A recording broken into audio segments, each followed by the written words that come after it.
সচেতন সমাজ। এই সচেতন সমাজৰ জৰিয়তে আমি বিভিন্ন প্ৰকাৰৰ বিভিন্ন আলোচনা বিবেচনা ইয়াত হৈ আছে। সকলো ৰাইজৰ পৰামৰ্শ লৈ আছোঁ। ৰাইজৰ পৰা বিভিন্ন ধৰণৰ আমি অনাগত দিনত শৈক্ষিক, সামাজিক, ৰাজনৈতিক, সাংস্কৃতিক, ভাষিক কেনেকৈ আগবাঢ়িব পৰা যায় এই বিষয়ত আলোচনা আমাৰ চলি আছে।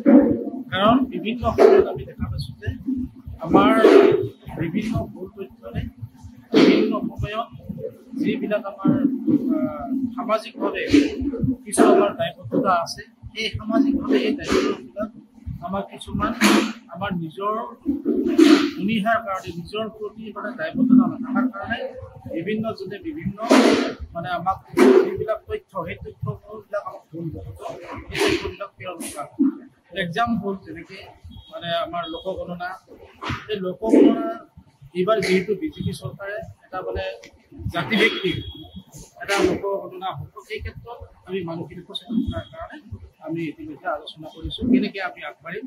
কিন্তু সম্পূৰ্ণভাৱে আমাৰ নিজস্ব এটা গণনা আমাৰ তাৰ লগে লগে আমাৰ যিহেতু আমাৰ কিছুমান দায়িত্ব আছে গণতান্ত্ৰিক নাগৰিক হিচাপে, আমি এই অঞ্চলৰ বিভিন্ন আমাৰ ৰাজনৈতিক দলবিলাক আছে, এই ৰাজনৈতিক দলবিলাকে আচলতে প্ৰকৃততে ৰাজবংশীসকলক তেওঁলোকে ৰাজনৈতিক শিক্ষণৰ ক্ষেত্ৰত গুৰুত্বপূৰ্ণ বিবেচনা কৰা নাই। কিন্তু আজিৰ তাৰিখত আমি দেখা পাইছোঁ যে বিটিআৰ অঞ্চলত বিটিআৰ ছেপ্টেম্বৰত যিটো ইলেকশ্যন হ'ব, আমাৰ কোচ ৰাজবংশীসকলৰ ৰাজনৈতিকভাৱে উত্থানৰ ক্ষেত্ৰত গুৰুত্ব ভূমিকা লোৱা দেখা নাই। আৰু যাৰ কাৰণে আমি এইবাৰ ৰাজনৈতিক দলবিলাকক এটা আহ্বান জনাইছোঁ যে যিবিলাক আমাৰ অপেন আছে, য'ত আমাৰ কোচ ৰাজবংশীৰ জনসংখ্যা বেছি আছে, সেইবিলাকত কোচ ৰাজবংশীসকলৰ প্ৰাৰ্থী প্ৰক্ষেপ কৰিব লাগিব। বিশেষকৈ 1 নম্বৰ বিজেপি চৰকাৰক আমি এই সন্দৰ্ভত বিজেপিৰ ৰাজ্যিক সভাপতি সন্মানীয় মুখ্যমন্ত্ৰীদেৱক এই বিষয়ে আমি অৱগত কৰা হৈছে। আৰু এই অৱগত কৰাই মাত্ৰ নহয়, আমি এটা কথাই কৈছোঁ যে ৰাজনৈতিকভাৱে আমি যিহেতু এটা ঐতিহাসিকভাৱে এটা জাতি, এই জাতিয়ে এটা স্বাভিমান আছে, এই স্বাভিমানৰ ক্ষেত্ৰত ৰাজবংশীসকলক ৰাজনৈতিকভাৱে অধিকাৰ প্ৰদান কৰিবই লাগিব। আৰু যদি এই ৰাজনৈতিকভাৱে আমাক উত্থান কৰাৰ ক্ষেত্ৰত গুৰুত্ব ভূমিকা নলয়, তেনেহ'লে আমি নিজে নিজে চিন্তা কৰিব লাগিব বুলি আজি সমাজ সচেতন হিচাপে আমি ৰাইজৰ লগত আলোচনাবিলাক চলি আছে। আৰু আমাৰ 5টা সমষ্টিত কমেও আমাক এই 5টা সমষ্টিত আমাৰ প্ৰাৰ্থী আমাক দিব লাগিব, কোচ ৰাজবংশীৰ প্ৰাৰ্থী আছে। আমাৰ সামাজিকভাৱে বিভিন্ন ধৰণৰ মানুহে মনৰ ৰাগিত বিভিন্ন সময়ত আমাৰ সৰুতে শিক্ষাৰ দীক্ষাৰ ক্ষেত্ৰতেই হওক আগবাঢ়িব পৰা নাই। মদৰ ৰাগিত বিভিন্ন কম বয়সতে আমাৰ মানে ছোৱালী মহিলাবিলাক বিধৱা হ'ব লগা হৈছে, মদৰ প্ৰকোপ বেছি বাঢ়িছে। এইবিলাক কিন্তু আমাৰ বিভিন্ন কাম আছে। মাটি বাৰী বিক্ৰী আৰম্ভ কৰিছে, কোনো ক্ষেত্ৰতে যদি আমাৰ মাটি বাৰী বিক্ৰী নহয়, কোনো ক্ষেত্ৰতে যদি নিজৰ সম্পত্তি প্ৰত্যেক সম্পত্তি বিক্ৰী কৰা নহয়, তাৰ কাৰণেও আমি এইবিলাক আলোচনা কৰি ইয়াৰ এটা বিকল্প ব্যৱস্থা কৰাৰ কাৰণে ইতিমধ্যে বিভিন্ন জেগাত আমাৰ সদস্য আমাৰ সজাগতা সভা হৈ আছে। আৰু সজাগতা সভাৰ উদ্দেশ্য হ'ল আমাৰ যি জনগণনা জনগণনা সেইটো আমাৰ উদ্দেশ্য সজাগতা কৰিব লাগে। আমাৰ মানুহখিনি তাতে চবেই পঞ্চায়ত হ'ব লাগে, তাতে নিজৰ পৰিচয়খিনি তাতে আমি চবেই আমাৰ চব গৌৰৱেৰে আমি যে দিব পাৰোঁ। আৰু আমাৰ শিক্ষাৰ ক্ষেত্ৰত কিছু আমি আলোচনা কৰিলোঁ, আমাৰ ৰাজনৈতিক ক্ষেত্ৰত কিছু আলোচনা কৰিলোঁ। আৰু ইতিমধ্যে আমি আমাৰ আগন্তুক দিনৰ যি আমাৰ কাৰ্যক্ৰমণিকা আমি লাহে লাহে আগবাঢ়ি যাম। আৰু আজি 13 তাৰিখ পহিলা মন্থন, আৰু 16 তাৰিখ আমাৰ সত্যাত হ'ব, আমাৰ 18 তাৰিখ চেপাগুৰিত হ'ব, আৰু 20 তাৰিখ পঞ্চমী হ'ব। এইভাবে আমাৰ ৰাজখিনিক আমি সজাগতা সভাৰ জৰিয়তে তাতে আমাৰ ৰাজনৈতিক ক্ষেত্ৰখনতে হওক বা সামাজিক ক্ষেত্ৰখনতে হওক বা আমাৰ সংস্কৃতিৰ দিশতে হওক, আমি আমাৰ যিটো সমাজখনৰ যি সংস্কাৰৰ যি ব্যৱস্থাপনা যি প্ৰক্ৰিয়া কৰাৰ কাৰণে আমি আমাৰ সচিব পদে ইতিমধ্যে কাম কৰিছোঁ। আমাৰ সজাগতা সভা আমাৰ ৰাজনৈতিক বিষয়টো সন্নিৱিষ্ট হৈ আছে। আৰু এই ক্ষেত্ৰত আমাৰ সজাগতা মানুহখিনি ৰাজনৈতিকভাৱে আমি লাঞ্ছিত বঞ্চিত হৈ আছোঁ, ব্ৰিটিছো। আমাৰ ইতিমধ্যে আমাৰ সন্মানীয় ৰাজ্যিক সভাপতি ডাঙৰীয়াকো আমি অনুৰোধ কৰিছোঁ যাতে কমেও 5টা সমষ্টিত আমাৰ প্ৰধানমন্ত্ৰী মানুহক প্ৰাৰ্থিত্ব প্ৰদান কৰিব লাগে। আৰু আমাৰ সন্মানীয় CM ডাঙৰীয়াকো আমি অনুৰোধ কৰিছোঁ যাতে কমচে কম 5টা সমষ্টিত আমাৰ প্ৰধানমন্ত্ৰী মানুহক প্ৰাৰ্থিত্ব যাতে প্ৰদান কৰে। আৰু তাৰ ভিতৰতে যেহেতু কলকাতা সমষ্টিটো আমাৰ সংখ্যা চবতকৈ বেছি, 1000 আমাৰ প্ৰধানমন্ত্ৰী মানুহ আছে। এইটো আমি সংখ্যাকৰণৰ প্ৰাধান্য বেছি দিছোঁ যাতে আমাৰ ৰাজনৈতিকভাৱে আগবাঢ়িবৰ কাৰণে যাতে আমাৰ কমচে কম 5টা MCLA বনাই যাতে আমাৰ ৰাজনৈতিক যিখিনি আমাৰ সুৰক্ষিত কৰা যি ব্যৱস্থা বনাই দিল্লী চৰকাৰে কৰে তাৰ বাবে আমি আহ্বান বাৰে বাৰে কৰিছোঁ। আমি এখন বিভিন্ন শিক্ষাবিদ বুদ্ধিজীৱীসকলক এখন সভা অনুষ্ঠিত কৰা হ'ল। এই সভাখনত আহি এটা বস্তু ভাল লাগিছে কাৰণ ৰাইজৰ জাতিৰ প্ৰতি দায়বদ্ধতা থকা মানুহখিনিক ইয়াত আমি বিচাৰি পাইছোঁ। এই জাতিৰ প্ৰতি দায়বদ্ধতা থকা আৰু ৰাজনৈতিকভাৱে সচেতন হোৱাৰ কাৰণত যিখিনি আমি সূত্ৰ বিচাৰিছোঁ সেই সূত্ৰৰ মানুহখিনিক আমি ইয়াত পাইছোঁ, যাৰ কাৰণে আমাৰ এটা শুভ লক্ষণ। আমি প্ৰত্যেকটো অঞ্চলে অঞ্চলে কোচ ৰাজবংশীসকলৰ জাতি জনগণৰ ৰাজনৈতিক সচেতনতা লৈ আমি আগবাঢ়ি যাম আৰু আমাৰ এটাই কথা হৈছে কোচ ৰাজবংশীসকলক কেৱল প্ৰতাৰণা প্ৰবঞ্চনাৰ পৰা আমি দেখিবলৈ পাওঁ।